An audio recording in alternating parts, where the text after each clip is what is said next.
Hey everybody, I am Derek Sanchez of Inspired Films and the director of Making a Killing, and I'm here with... Patty Myers, and I'm the producer of Making a Killing. And it's been quite the journey that we've gone over the last few years. We've done 2 episodes so far, and we're diving into our 3rd one. I know you've poured in a lot, going to events and sharing your message and Tony's message and fighting for other families who've gone through similar things. What have you personally learned through this journey since we started in episode 1? A lot. So I think the money is deep, right? So it's just not about, we talked in the first episode, it's just not about COVID. Yeah. But it's just about Big Pharma, the media, they're all in cohorts together trying to have this money keep rolling. Yeah, and that's something just a few years ago that just saying that would label us as conspiracy theorists. But here we are now in a world where a lot of what we were saying years ago is coming to light and being proven to be true. Exactly. So, yeah. I'm not as crazy as they thought. Yeah, that's comforting to us, right? Yeah, so I've learned so much about health care. Yeah. Taking care of myself in a different way. Instead of listening to, you have to take the next pill, and then you got to take another pill, because that is what's happening right now. Yeah. And so in this 3rd episode, we landed on 3 areas that we wanted to focus on. And so kind of speak on those areas. What are we going to cover? What are we going to touch on? And why are they important to you? So the first area we want to do is special needs. So my son is 23, has autism. And what I've witnessed through those years is unbelievable, the protocols with that. And then also cancer.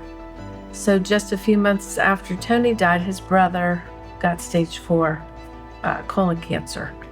And what I saw with those protocols was very similar to what Tony went through. Yeah. And I had to speak about that. And then just overall healthcare, I think we just have more to say and to empower people and to give them a voice and encouragement to do other things than what they're doing currently. Yeah, it's a lot of big topics. And so while we can't, give all the answers and cover everything, we once again just want to be a voice of truth and insight and ultimately of hope. Like that's why we want to give hope to people that they're not alone. Right. And that there's other people here who are willing to speak on their behalf and to fight for truth. And what we want to focus on is staying safe and staying healthy in our lives, but most importantly, staying hopeful in these dark times. That's huge. And so with that, we want to present our 3rd and final episode of Making a Killing.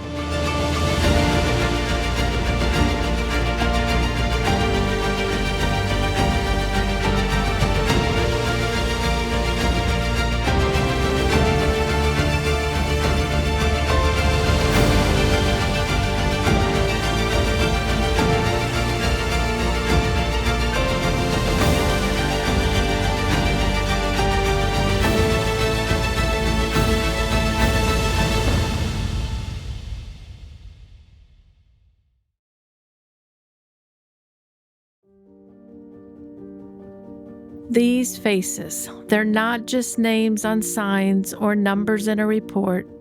They were people, mothers, fathers, daughters, sons, husbands, and wives, each one with a story, each one deeply loved. And now each one gone because of a system that didn't listen to their patients and instead chose profits and protocols. And that's the part that's hard to shake. These weren't isolated mistakes. These were decisions that put procedures over people, and families are still picking up the pieces.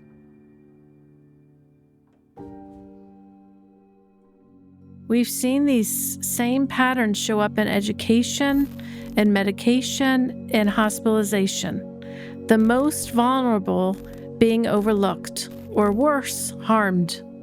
And among them, one group I know personally, those with special needs. This isn't abstract for me. My son has special needs.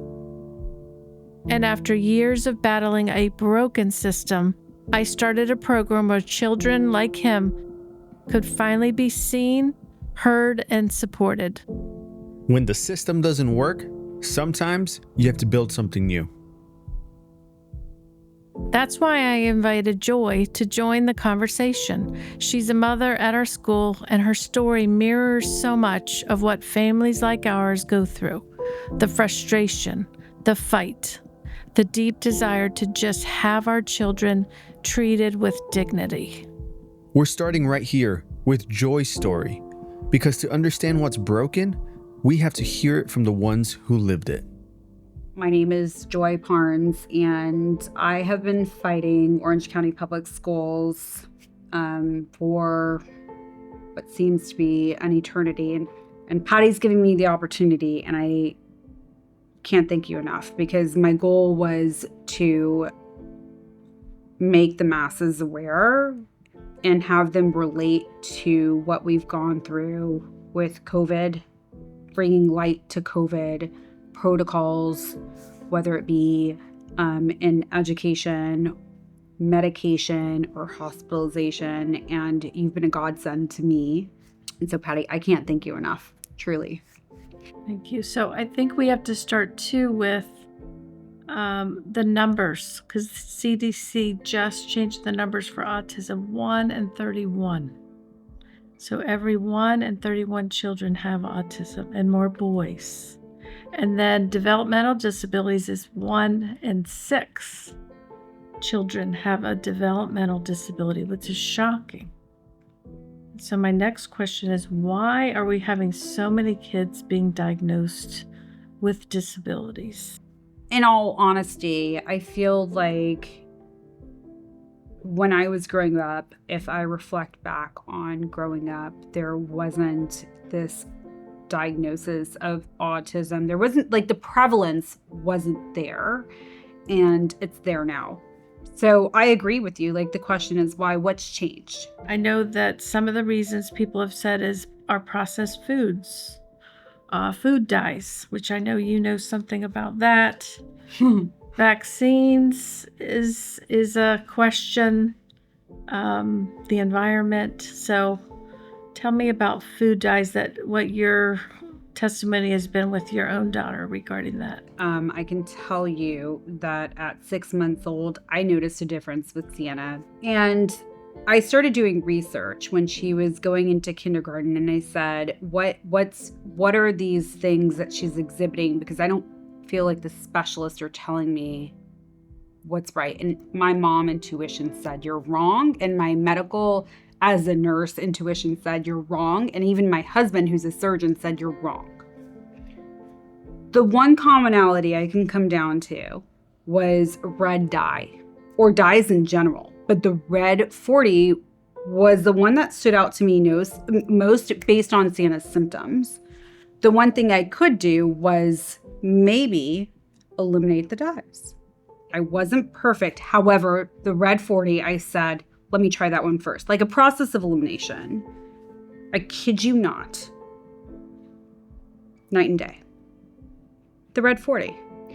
I'd been giving her, prior to my discovery of this, every single day, Benadryl, every night before she went to bed. It had red dye in it.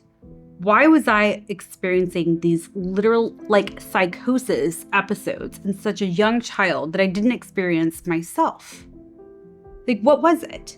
You have a kid who has sensory processing like Sienna does, right? So she has sensory with food, ADHD, these other challenges, we'll say, that come with her multiple diagnoses. How much can I take away from my kid before she feels normal? Like, at what point are they going to say, let's across the board remove the dyes because we know that they are contributing to the psychological well-being of these children, the emotional well-being, which as a whole becomes cyclical in the family. Right. Right? They keep on giving it to them. What do we do?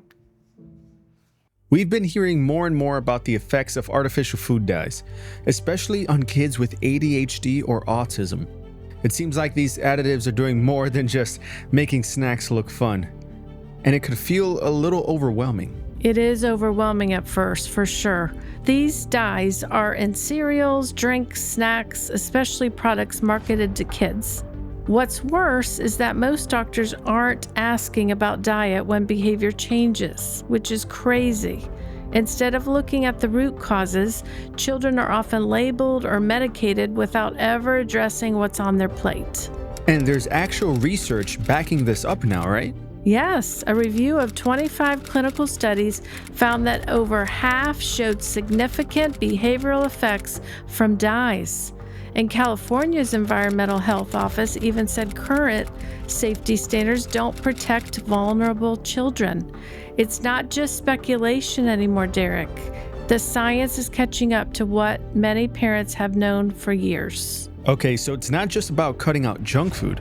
It's really all about protecting neurological health. Exactly. For families already managing special needs, something as small as removing food dyes can be life-changing. It's one of the simplest things we can do and one of the most overlooked. Something else to consider in this conversation is the possible correlation between autism and vaccines. We have been told for years that we all need to be getting our vaccines. But when it comes to our health and our children's health, we should never be forced to choose blind compliance over informed decision-making. Exactly. We've been made to believe that questioning vaccines is dangerous, selfish, and even a threat to public health. But what's actually dangerous is silencing the people who are asking why. And when you look at the timeline, the questions are valid. In the 1980s, the autism rate was about 1 in 10,000. Today, it's about 1 in 36. And right alongside that rise, a ballooning vaccine schedule. Kids now get over 70 doses by age 18, many of them in just the first 2 years of life. You can't look at that and not wonder what effect it's having on the developing brain. But I've talked to hundreds of parents. I've heard the same heartbreaking story again and again. A healthy child, a routine visit, a change they can't explain, and all they get in return is, it's just a coincidence. Yeah, that's crazy. I think there's been too much blind trust and not enough accountability. When harm happens, the system tends to deflect instead of taking responsibility. And we're not here to be polite about it, because we're here to protect our kids. And that's the heart of this, right? We're not asking everyone to agree on everything. We're asking for the right to decide, because medical freedom is the foundation of a healthy society. And without it, we're not just losing choice, we're losing trust. So some of the kids that are diagnosed with these disabilities get therapies, and they get physical and speech and occupational therapy, and ABA, Applied Behavior Analysis. So that's what's out there currently. And then they also have a decision to go to public, go to private, or be homeschooled. Those are really the options. In your personal journey with Sienna, what have you experienced as far as the services that are provided? Inclusion doesn't exist in the public school system. Equity doesn't exist in the public school system. There are no protections for discrimination. There are no protections for equal access. There's no such thing as parental rights in education, and that my kid's just a figure, just a number. That's how I feel. It's sad, because I feel the same way. I've this journey that I've been on with Charlie has been a fight from the beginning. As you know, every child that's in public school, whether they have a disability or not, gets funding. Mm-hmm. So it's called FTE money. Okay. And so everybody gets a standard amount. And we're from Florida, so I'm speaking Florida specifically. And then if they have a disability, they get an IEP. And that IEP generates more funding. So they get the regular funding, and then they get this extra funding. So schools actually get more funding for students with special needs. And yet somehow those kids still seem to get the least amount of real support. It's infuriating because yes, schools receive extra money for every student with an IEP or disability label. It can be thousands of dollars per student. But the problem is there's no accountability for how that money is actually spent. All right, so they get the funding, but it doesn't go toward extra aids or therapy or tools that these kids actually need? Exactly. In many cases, the money goes right into the district's general budget. It gets used for salaries, admin costs, or programs that have nothing to do with special education. Meanwhile, the kids the money was meant for are left with overworked teachers, undertrained staff, and barely any individualized support. So the system profits off these children without ever truly serving them. I think as you and I have experienced, we have not seen that extra funding be used for our children. I know at one point Charlie was getting in excess of $30,000, and we could not verify that that was being used for actually his needs. I was trying to get him into private school, and the county left me a voicemail that said, "We'll give you the dollars if you stop the state complaint." Oh, And I'm like, there's no giving. It's the services are on the paperwork. So, I mean, these are some of the things that parents are dealing with. And a lot of parents don't have the knowledge to understand all that. And so they just say, okay, right? But I wanted to talk about not just the money protocols and how that works, but the inclusion and segregation. So in my story with Charlie, a lot of it was the kids with autism or disabilities are in the portables, way far away from the other children. So have you, as far as public or private stories, have you seen some of that inclusion segregation specifically with Sienna? Sienna's been a victim of it. You know, she has a expressive receptive language disorder and a multitude of all these other things that fall under whatever her umbrella is. And even the month before she was diagnosed by the school by people who aren't even physicians or clinicians that she's got this disorder. A month after, she was processed as a level 4 threat because of an incident that no adult was witness to. During that week, the teacher had told me that Sienna was too busy getting up out of her chair to go to the bathroom. Could have been, not a problem.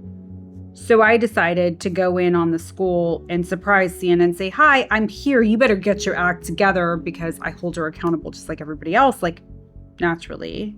And I actually went to her classroom. They said she was at lunch, and I'd expected to walk into a cafeteria to see Sienna with her friends at lunch. I walk into this cafeteria to find my daughter sitting by herself in this entire cafeteria with her back turned to these kids because she couldn't understand what had just, not that she couldn't understand, her perception of what just transpired. And I see her and I go and I grab her and I said, "What are you doing here by yourself?" And so I asked the behavior counselor, I said, "Why is she by herself?" And she says, "Well, because she decided to kick a kid during lunch." And I said, "But that doesn't make any sense, but I'll find out more, but it doesn't give you the right to seclude and isolate my kid, who clearly you guys have diagnosed has an expressive receptive language disorder and aren't doing anything about it, didn't take that into account. What did you do after she did it?" And so I know about the isolation and discrimination, all of these things. I know even more through our fight that parents have reached out to me. I can't even tell you the countless parents who have kids who are nonverbal. Even more They've so. told me they've taken away their speaking devices, right? Their communication devices. And because unfortunately, right? At the same time, I don't know because Sienna hasn't been diagnosed with autism despite seeing all the specialists, 4 different specialists. Other parents have told me there's no communication device, but they take it away from the kids. They put them in a room and isolate them by themselves. What we just heard, unfortunately, happens all the time. The more stories you hear, the more you realize that this isn't just about one school or one bad decision. It's become a pattern. That's right. When a child is made to eat alone in the cafeteria for a minor behavior issue, that's not discipline. That's humiliation. And when schools take away a speaking device from a non-verbal child as punishment, that's not just wrong, it's abusive. And these are kids who already struggle to be heard and to connect. We label these kids as difficult, disruptive, or non-compliant. But the truth is, the system was never designed to meet their needs in the first place. And until that changes, these stories are going to keep repeating. What would you like to share with our audience about hope and encourage families that are in these challenging situations? There are options out there, but you as a parent have to, in my opinion, advocate, do your research, do your due diligence, and act as your own child's lawyer. It's unfortunate, right? Because you know what they deserve, you know what they're entitled to. That doesn't mean the law is going to follow it, but there are exceptions and there are schools out there.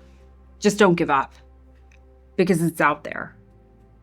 Yep, don't give up. Don't give up, right? It's so frustrating and you feel like you're the only one in this world that's experiencing what you're going through the way you're going through it. And truth be told, there is a large community, unfortunately, that's sickening to say, of parents who know exactly how you feel, who've been where you are and can relate, right? And when you want to throw in the towel, remind yourself, find your community, find your home, which I have with Pathways.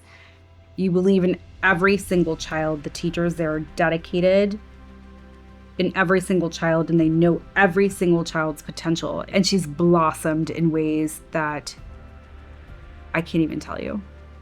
Like, they said she would never get to where she's at right now. And she's far surpassed everything they said she was ever capable of doing. But who are they? Exactly. Who are they? Who are they, right? And she's taught me. This is her story. I'm her vessel. That's it. I tell her story because she can't right now, but she will. She'll be okay. I gotta hug her.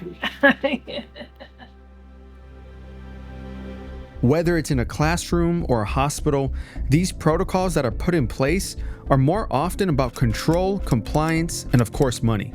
Yep, and when you follow the funding, you start to see the pattern. The people who need the most help get the least, while the system collects the most. Especially in the world of cancer, where so many more families have been impacted. It's another industry built on fear, filled with rigid protocols and fueled by profits. The people caught in the middle are the ones left behind. To help us start this conversation, we spoke with Dr. Ben Rawl, a chiropractor, speaker, author, and founder of Achieve Wellness right here in Central Florida. He spent years challenging the mainstream medical system and advocating for a more holistic, patient-centered approach to healing. When it comes to the traditional treatment of cancer. Now, what's interesting about this, again, we can look back at the last 50 years and the way they're treating cancer is essentially identical. They changed the terms around a little bit. We're still radiating people, burning it. We're still cutting people, surgeries, right? And then we're poisoning them. And those chemicals that we use are, and this is not my opinion, we're using almost the same chemicals, chemotherapy drugs to treat cancer. Now, they twist it around a little bit and they like to call it different things now. They like to call it immunotherapy, not chemotherapy, because immunotherapy sounds a lot better than chemotherapy, but it's still pharmaceutical chemicals that they are dripping into your bloodstream with names like Red Devil and otherwise that they literally call these drugs, these poisons that they dip into you. The irony of that is, the heartbreak of that is that that's as good as we have after 50, 60, 70 years of declaring war on cancer. And the best we have is the same thing we were doing decades ago. It actually should concern you. Like as a person out there looking, like that's all that you have is, if you get it, let's try to cut it out. Then let's burn you with radiation or burn that area. And then, we'll watch it until it comes back, and then we'll do it all over again. That's, to me, an embarrassmently small amount of lack of progress on our number 2 cause of death in the United States of America. Here's my concern. Here we sit in this film's being made in 2025. We've declared war on cancer decades ago, all right? And we were going to cure cancer. It seems like every few years that gets recycled, the cure for cancer. As long as I've been alive, there's been races for cancer, there's been fundraisers for cancer, there's ribbons for cancer, all of these things. My frustration is, and my skepticism would be, we haven't done well. It's still number 2, right? One of the largest areas increasing of cancer is childhood cancers. Literally just today, I was reading a study out of, I believe, Japan, of pancreatic cancer in kids. It used to be unheard, like you couldn't find one. Now this was actually out of one medical facility, the amount of pancreatic cancer in children. So this, I think, what we would have a reason to be concerned, and we have, as we talk about cancer in this, the question is why, right? Like why so much cancer? Now the traditional medical association, the traditional medical approach has been, we just want to find it. They've essentially, and this is important for viewers to see, they've essentially given up on trying to prevent cancer, and I would say even cure cancer, because I would say the way they approach it is not what most of us think. So they've said, listen, we're not even going to try to prevent cancer anymore. And the reason that this is well established, now people would say, yeah, they are. They're trying to prevent cancer. Many people have been confused because what they think is prevention is not prevention at all. This is critical. It's early detection. And early detection is not prevention. If they do a mammogram and they find a tumor, or if they find cancer or cells they think might be cancer, because there's even a diagnosis now called stage 0, they call this stage 0 breast cancer diagnosis, which is we think this might become cancer. And there's even people, you would know this, people that are prophylactically getting their organs removed, getting their breasts removed, getting their ovaries removed as a prevention, all right? That is, we have to be careful and hold tight to like logic language. I mean, that's not, you would never tell a person, as a man, they wouldn't say, get your prostate taken out to prevent prostate cancer. That's really lunacy. And this is how much of a runaway train has happened here. So my point in this with early diagnosis, that's not cancer prevention. There was a great book, it's called The War on Cancer, The Secret War on Cancer. And what she talked about is she was diving into, much like you are, she was diving in like, well, why is there so much cancer? And she goes, I found out, we know a ton about what causes cancer. We know chemicals that cause cancer. We know the carcinogens. We know chemicals in our foods and in our air and in our put on different furnitures and things like that. And we don't do really much of anything, especially in the United States, to stop that, from cigarette smoking on else. So we've just said, let's find the cancer as soon as we can. And then let's treat it with more drugs, cut, poison, burn. Are we gonna, cut it out? Are we gonna poison it? Are we gonna, radiate it out of you? And that, the fact that we sit there multiple decades after we declared war on cancer, I would say what we really did was built a cancer industry. That cancer industry is not about stopping you from getting cancer. If that was the case, we would have less of it. We have more of it. A family member of mine used to work in the hospital system. She worked for the president of the hospital. They were opening up, this was in my hometown, they were opening up, it was the most expensive building that had ever been built in the state that I lived in, state of South Dakota. And they actually had Lance Armstrong of fame, right, to come and do this kickoff event. And I went to the event to honor my family member who was there. But I remember the hospital at the time was having financial difficulties. And they said they were so excited to get this cancer building opened because of how much money it was going to generate. And Lance said something at the opening event when he spoke that I always remember and I actually appreciated from. He said, I'd rather come here on the day that we're closing this building, tearing it down, making it into a park or whatever, because there is no more cancer. Because here's the reality. That cancer building that they opened will not prevent one single case of cancer. 0. Not one. It will detect it after it's there, and it will pour poison in your veins and cut and radiate things out after it finds it in attempt to try to save your life in their understanding of that. And it's really important that you wrap your head around that right there, that the big cancer treatment centers, cancer clinics do not do anything. 0 to prevent cancer. Once you get that, once you really understand that, it changes everything about how you view cancer. What Dr. Ben said really challenges our thinking, because it's true. People have built massive institutions of cancer care, but none of them are actually designed to prevent cancer. And that's the part that's hard for people to accept, because we've been told these places exist to save lives, but prevention doesn't generate revenue. It doesn't fill hospital beds or fuel billion-dollar drug pipelines. And when someone does go outside the box, choosing a natural approach or asking too many questions, they're shamed. Or worse, they're scared back into the system, told they'll die if they don't follow the protocol. And unfortunately, this is what our friend Megan experienced firsthand. I first met Megan after learning her father was also killed by COVID hospital protocols. And just months later, she found a lump in her breast. When they first told you had breast cancer, what went through your brain? Well, I mean, I read it in my chart, but I didn't hear from my doctor for a week. So luckily, I have a friend who's a doctor, so I called her and sent her the results, and she explained everything to me. Because, I mean, it just posts in your chart, and then no one's there to tell you what it all means, and, you know, you're trying to Google it or trying to figure out what it says. So you had all these challenges in your life personally, and then, but to hear you have cancer, what was that like? When the nurse navigator told me that, I got choked up, and I just said, well, I guess I'll go be with my dad. So, you know, when you hear that, the fear, you just assume you're gonna die, or, you know, the worst thoughts go through your head. Like, that's where you go to immediately.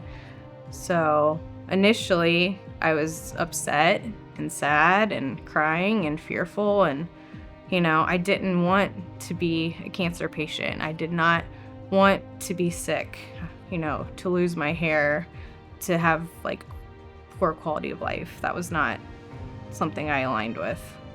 There's few words that cause more fear in people than the word cancer. We put so much fear around it. I mean, I think we put so much fear in it that we don't even realize we've done it, because it feels justified. It feels like, well, yeah, look how terrible it is. Look at, you know, it killed this person. I was diagnosed in December of 2023. We met with our first surgeon, and, you know, I was going to compromise. Like, I was okay with doing surgery, but I did not want to do chemo or radiation. Like, I was definitely against those at that point. And he told us that it's buy one, get one free. I'll even throw in a Groupon. And then he said, this is what I'm selling. Do you want to buy it? And it was shocking to hear, you know, them talk to us like that. So he basically refused to do surgery if I didn't agree to do chemo or radiation along with it. And then I got a referral from a friend to meet with the second surgeon. She loved her. So I met with her, kind of told her what I was thinking and how I did not want to do chemo, and I was afraid it was going to like cause toxicity and possibly kill me. And she, you know, acted like she was on our side and told us that, you know, she would do surgery and everything. And then I get home and I look at my chart and there's a novel, you know, saying that I'm going to die of metastatic breast cancer and all these horrible things, you know, that I she didn't feel that nutrition and changing anything in my life was going to help me, and I was going to die. After that, we knew we had to keep looking. Another doctor. Mm-hmm. Yep. So a couple weeks after we met with the second surgeon, we met with the oncologist, and she walked in and slammed my chart down on the counter and said, "I read your chart. What questions do you have?" And we said, "Well, we don't know what you're going to say, why don't you start talking first?" And then she just kind of said, "Well, I've been reading in your chart and I see that you changed your diet. What do you even eat?" And she looked, just looked at us and, very judgmental. And so she proceeded to explain, the treatment plan, and we asked our questions, and she told me what she was going to do. And one of the chemo drugs was called adriamycin, which is also called Red Devil. Mm-hmm. It's one of the most potent, toxic chemo drugs. And she said that I would probably have heart damage, but they would send me to the cardiologist. And the neuropathy, she didn't know if it would be permanent or temporary. So, and also give me 6 anti-schizophrenic drugs so that I didn't get sick. And I just didn't want to do any of that. That did not sound like something that is healing and would help. So at the end of the appointment, she did an exam and she got her tape measure out, and she measured my tumor, and she said it was 4 centimeters long with her tape measure, which it was only 2. So she exaggerated it, patted me on the back, and said, "What you have is worse than triple negative. You need to get started in the next 2 weeks." So again, the fear narrative, because we've talked about this earlier, and that's what they try to do. If you are afraid of cancer, I will give you this little bit of information to start with. This comes out of Northwestern University as well as Duke, and this won't be necessarily news to anybody, but it's worth talking about. Your body, my body, makes cancer cells every single day. Cancer doesn't come from the outside in the sense that you don't catch cancer. Cancer is not, a cold that you catch. Cancer is not like that. So in a sense, and in a very real sense, your body builds cancer. Now there's nuance to this, and there's things that happen, but this happens in your body. It's estimated thousands to tens of thousands of times a day. Okay, so if you are a person that's sitting here saying, "I am afraid of cancer," or "My mom had it," or "My dad had it, and it's in my family," and you say things like that to yourself, well, realize that as you're sitting here watching this, your body has cancer cells in it. And your body and the immune system that God gave you is identifying those cancer cells and destroying them. It happens thousands of times a day. That doesn't get the appreciation that it should. I'll use an example. Again, we talked a little bit about like coronavirus. You'd hear how many people were diagnosed with COVID, but you didn't see the healing, recovery, no symptoms, did okay group. Okay, that we know for many people under the age of 65 was in the high 90%. For younger people, 99+%, literally a nothing for most people. Okay, but you never saw that headline. So if you realized and meditated, if you will, or thought about the fact that your body is killing cancer every single day while you sleep, your body is destroying cancer cells. I think that it would do a lot for people's comfort. It would do a lot. It would also help us reframe the question of, if that's happening, then instead of saying, "I'm going to wait until they find something," right, at a test once every few years, and if they find something, then I'm a goner, and if they don't, I'm fine. That is a inappropriate, way of putting those things together. That's not how health works. Health is a continuum. Wow, it's so true what Dr. Ben is saying. We've been trained to wait for something to go wrong before we act, right? To ignore the signs until they turn into symptoms. But what if we flip that around? Yeah, what if we didn't wait for a diagnosis to start caring about our health? What if we made choices now that helped us avoid the crisis later? And I think that's the difference, right? Between being reactive and being intentional, between managing disease and actually building real health. You don't have to wait for a cancer report to clean up your diet. You don't have to wait for pain to start moving your body either. And you don't have to be sick to start making changes. Yeah, that's so good, because prevention doesn't start with a prescription. It starts with ownership.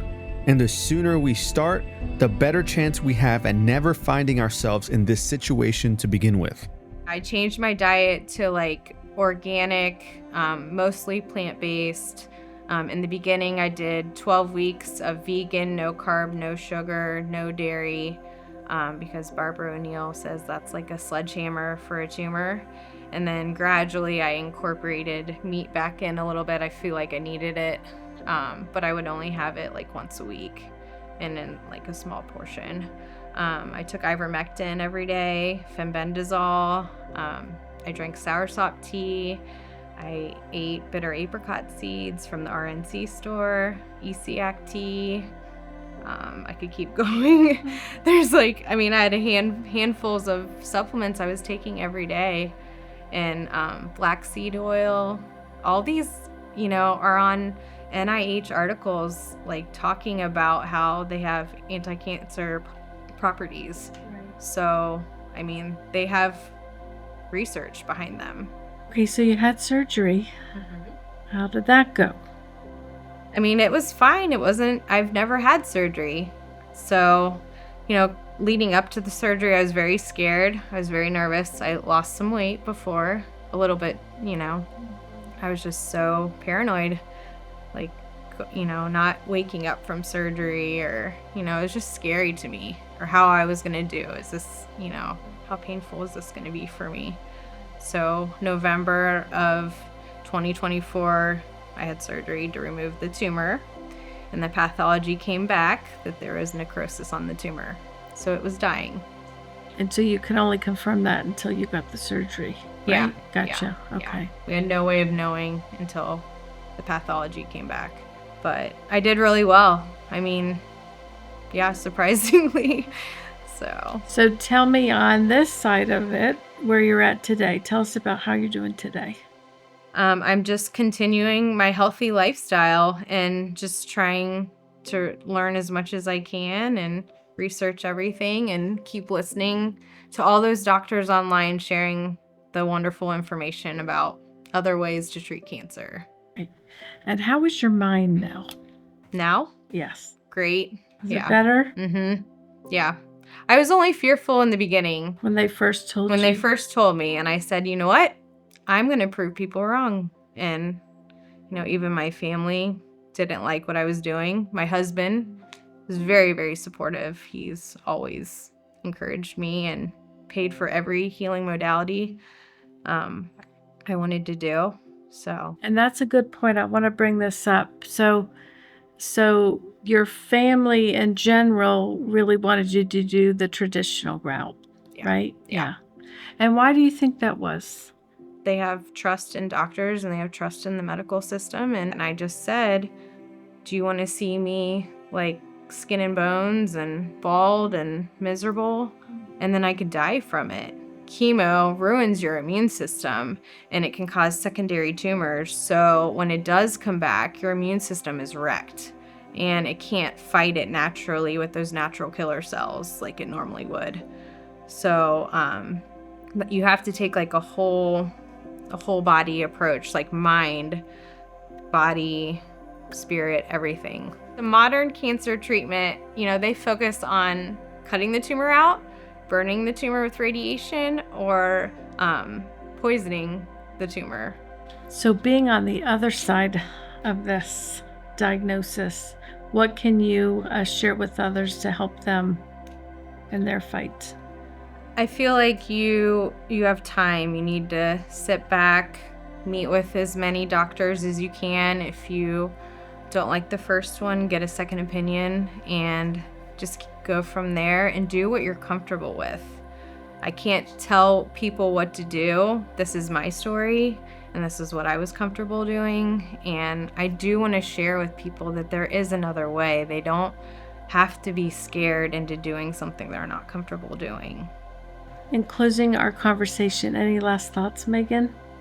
I just want everyone to know that, in the beginning it is very scary, but just keeping that positive mindset and finding other people that have healed from stage 4 that were told that they were going to die in just a few months, and their tumors are completely gone from natural healing. Our bodies are designed to heal if we just give them the right environment. So, yeah. Thank you so much for coming out, Megan, and telling your story. You are so brave in all that you've gone through, and encourage others to do what you did and do some things differently. So thank you so much. Thank you for the opportunity. Megan's story is a powerful reminder that healing is possible. She took ownership of her health, trusted her body, and did what most people are told is impossible.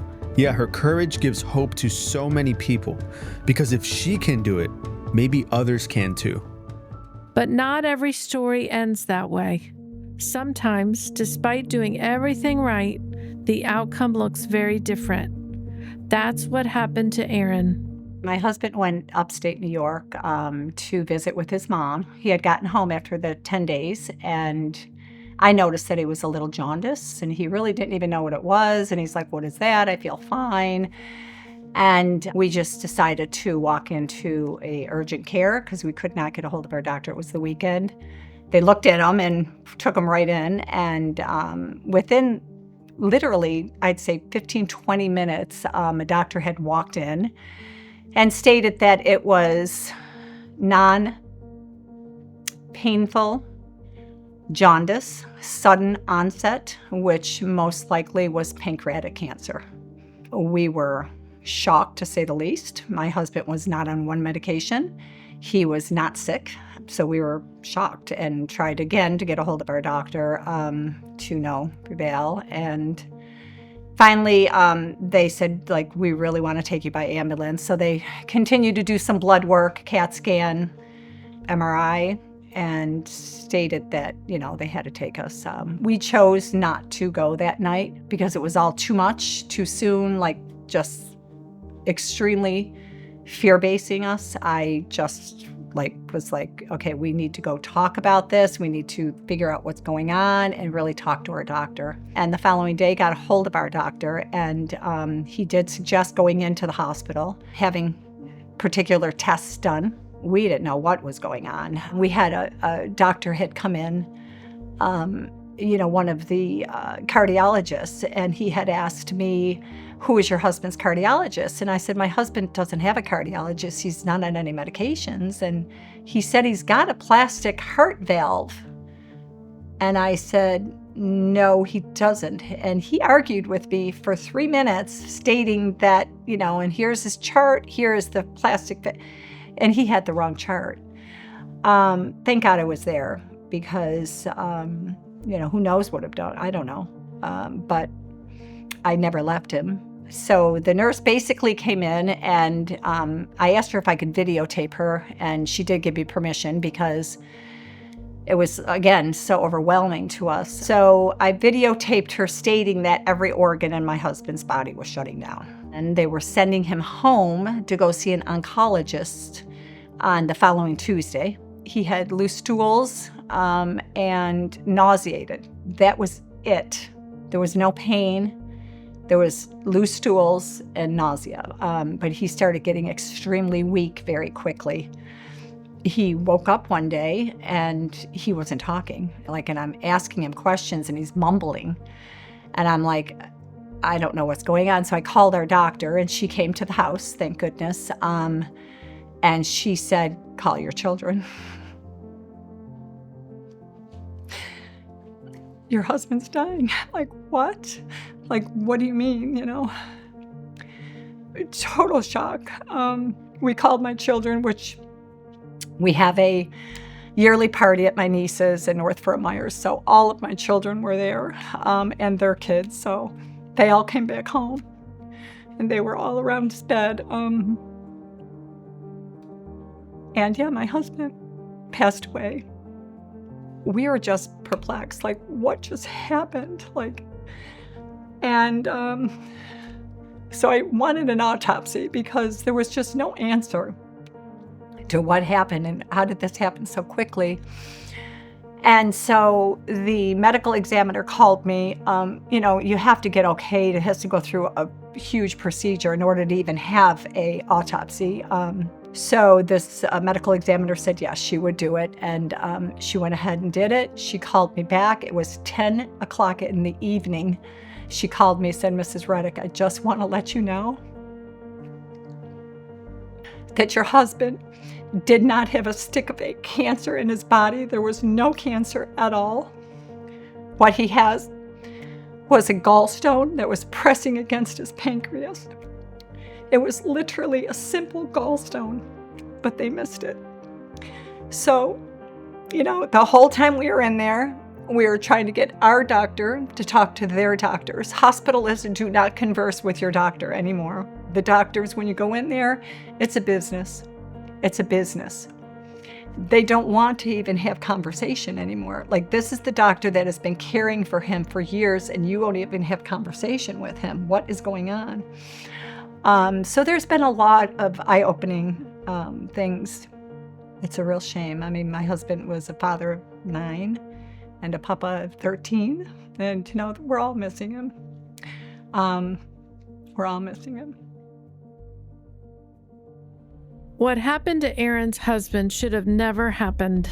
A misdiagnosis, the wrong treatment, and a life lost that might have been saved. It's heartbreaking, but it's not uncommon. And this is what happens when a system puts protocols over people, when checkboxes replace critical thinking, and when profits come before patients. And in the rush to treat, no one stops to ask, are we even treating the right thing? That kind of blind trust in the process, it's costing people their lives. Dr. Ben had some thoughts on this and shared with us how the medical system itself has quietly become one of the leading causes of death in America. We also have to understand that the medical system, as we sit here having this conversation, in their own journals, matter of fact, there's a great study published in 2009 by Dr. Kilo, K-I-L-O, and the name of their study was understanding the harmful effects of healthcare. All right. So he's a medical doctor, and then another author was a master's in public health, and they crunched all the data and they went through all the different modalities, and they were just trying to understand. We know that healthcare can be harmful, right? They just want to find out how bad. And their conclusion was this, and I'll paraphrase it, but it's very similar to this. Their conclusion was many of the assumptions we've made about healthcare are wrong. And healthcare, as we practice it right now, actually likely has a net harm. That means that it's doing more harm than good. That means that the $4 to $5 trillion that we spend every year in the United States of America is making us sicker, not healthier. And that's a significant problem. So in some sense, I tell people the data is in. You don't need to get the updated numbers. I'll tell you the updated numbers, right? It's worse than ever, and it will continue to get worse if we continue to do what we've always done, all right? God gave us amazing bodies. We simply need to do those things to take care of them. If you're going to hand over your health to an industry, big pharma, big insurance, big medicine, and expect them, their track record is very poor, and if you're going to expect them to keep you healthy or to get rid of your cancer, or to cure your cancer, I'm telling you, you're largely wasting your time. And that's not my opinion. That's what the data shows us. That's what the results are in. And so it does require a bit of a mind flip, right? Now, unfortunately, a lot of people, especially with cancer, the way they come to this conclusion is through tragedy. They come to this conclusion because they did everything the doctor said and they died. And so they don't get a second chance at it. They would have done things differently, knowing what they know now. But a lot of them, because of fear, because of a false urgency that they're told, if you don't do this and start this and do this right now, you're gonna die, you're gonna whatever.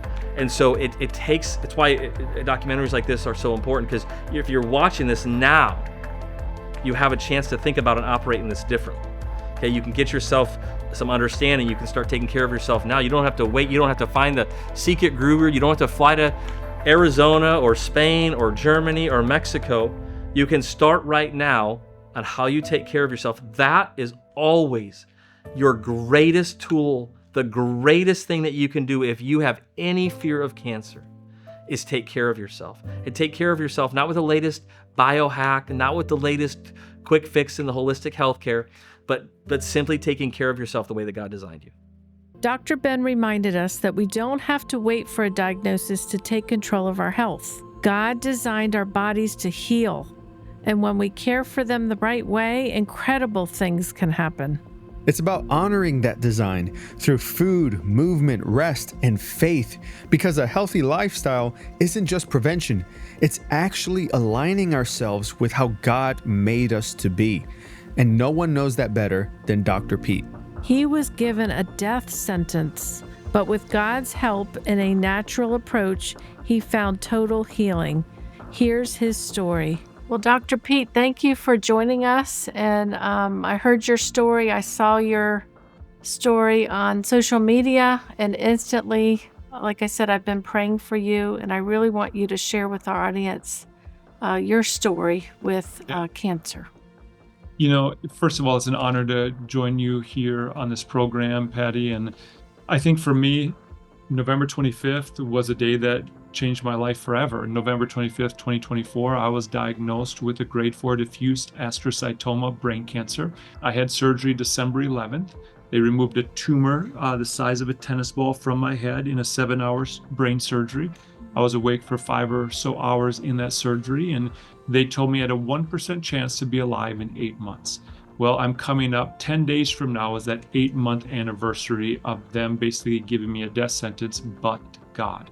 And so I had surgery. I did not feel peace with chemo and radiation. I'm not against those that do chemo and radiation, but for me, I could never find that peace. And so I chose to have the tumor sample sent to Cancun, to a Munising Cancer Center in Cancun, where it was then mixed with my plasma, created into a shot that was shot into me 3 different times over 6 weeks that will create dendritic cells that will go and scavenge in my body for any remaining tumor growth or future tumor growth. And then for me, really the number one thing I did after I was diagnosed was I ran blood work on myself. I did a food sensitivity test, a micronutrient analysis, a DNA test, a gut test, and a homocysteine test. And I did that because if I was going to basically fight this and establish the terrain of my body so that cancer was no longer hospitable in my body, I wanted to make sure I had all the information. And so through that information, I compounded a tailor-made supplement in Canada. Unfortunately, in America, no manufacturer would accommodate because there's no money in compounded supplements. So I went to Canada with it, created a meal plan based on my blood work. I work with a nutritionist every single week. At the 4-month mark, so March 25th, 2025, the neurosurgeon oncologist looked at my latest brain MRI and said, Dr. Pete, we've never seen anything like this before, but not only is there no sign of cancer, you have a normal brain. And honestly, I feel better than I've ever felt in my whole life. But for me, there was 5 main pillars that I approached this journey with. Number 1 was diet. And the more personalized their diet can be, the better. Food is medicine. It will either fuel disease or it will starve disease. Regardless of what the oncologists tell you, food is medicine. Number 2, supplementation. The more personalized the supplementation can be, in my opinion, the better. Factoring in food sensitivities, blood work, DNA, even antioxidants, and which antioxidants works best with your physiology is the second pillar. Number 3, detoxification. Anything we can do to stimulate detoxification of the 5 main detoxifying organs of the kidney, the liver, the digestive system, the lungs, and the skin. Also the body at a cellular level, making sure that the cell membrane is fluid and not rigid, making sure that the mitochondria are clear and that they're not really clogged. And so for me, detoxification was very, very important. The 4th pillar was oxygenation.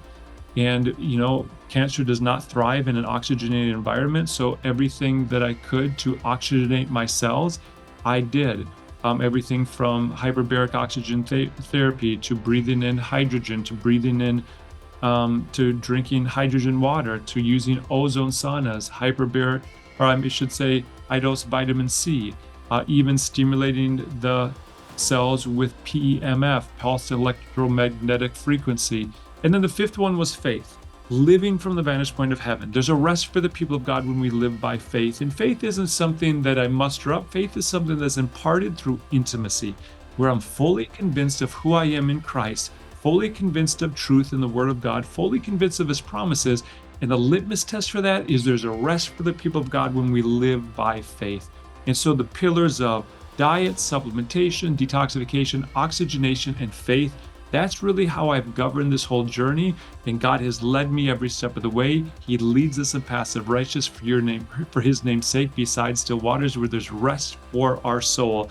And honestly, it's been one of the greatest privileges that I've ever had in my life to be diagnosed with what they said was a terminal death sentence, but God.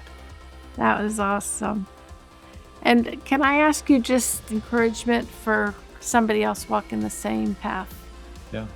No matter who you are that might be watching, let me encourage you that your life is significant in the eyes of God. Your life matters. There's purpose for each and every one of us. And if you're struggling with a terminal diagnosis, if you're struggling not knowing where to do, let me tell you this, there's hope for you. There are answers for you.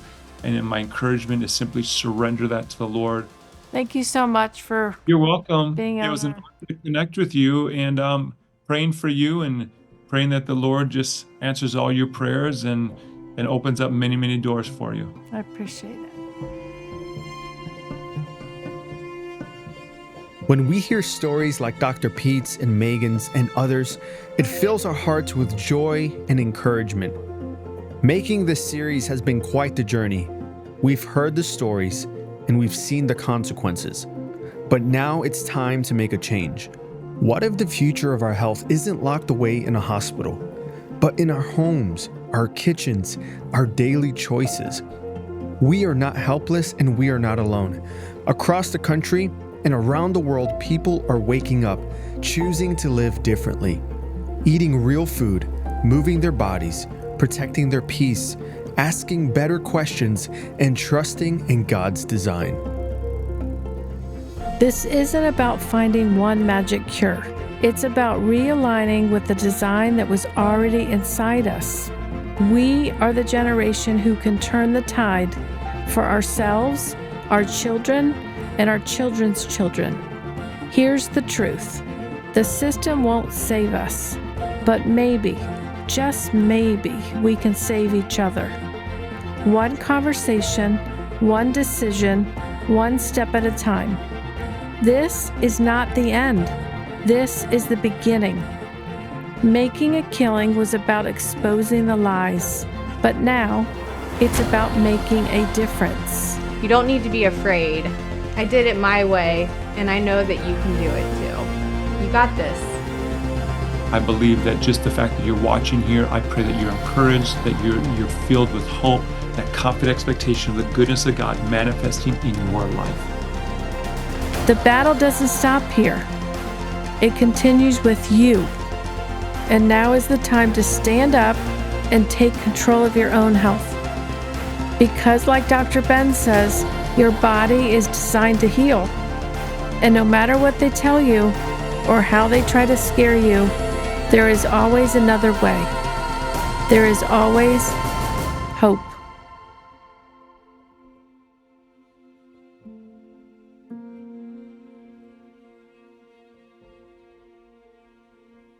But when your oncologist tells you, eat junk food, why do you feed a monster you're trying to kill?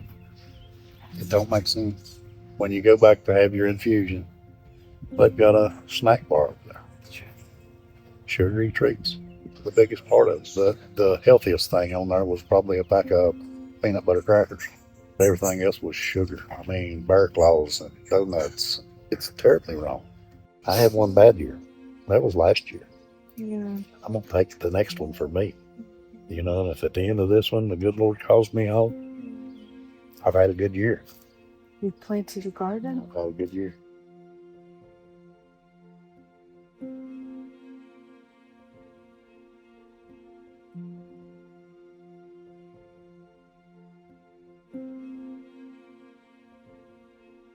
Hi, my name's Dana Hilliker. I'm the husband of Melissa Hilliker, who passed away of breast cancer in October of 2024. Thank you, Patty, for making this video, this documentary. It's a long time coming, something that my family and I didn't realize was a big of an issue until Melissa was first diagnosed about 4.5 years ago. If I could just give anyone some words of encouragement, what Melissa would want to tell everybody is be your own advocate. Question everything. Do your own research. Get second, get third, get fourth opinions. Think outside the box. But most importantly, center yourself with God. Get a good foundation. Melissa had a quote that she said before she passed away. I'll read it to you. It says, "Your foundation will determine how you respond to the trials that you are facing. When the storm comes, where your feet are planted is how you are going to walk through the trial. It isn't about the trial. It's about the response to the trial. And we cannot allow our trials to define us." Melissa was sick, but now she's not sick. She's healed by the blood of Jesus Christ. Jesus died on the cross for our sins, but also our healing. And I know that Melissa would want everybody to keep pushing forward, be their own advocate. Something needs to be changed. So thank you. Could I believe in what my eyes cannot see? Or has the antidote to brokenness evaded me? Could I believe in what my ears have not heard? Or will the suffering that surrounds me have the final word? Even on the darkest nights, I know the sun will rise. I will trust the promise I cannot see with my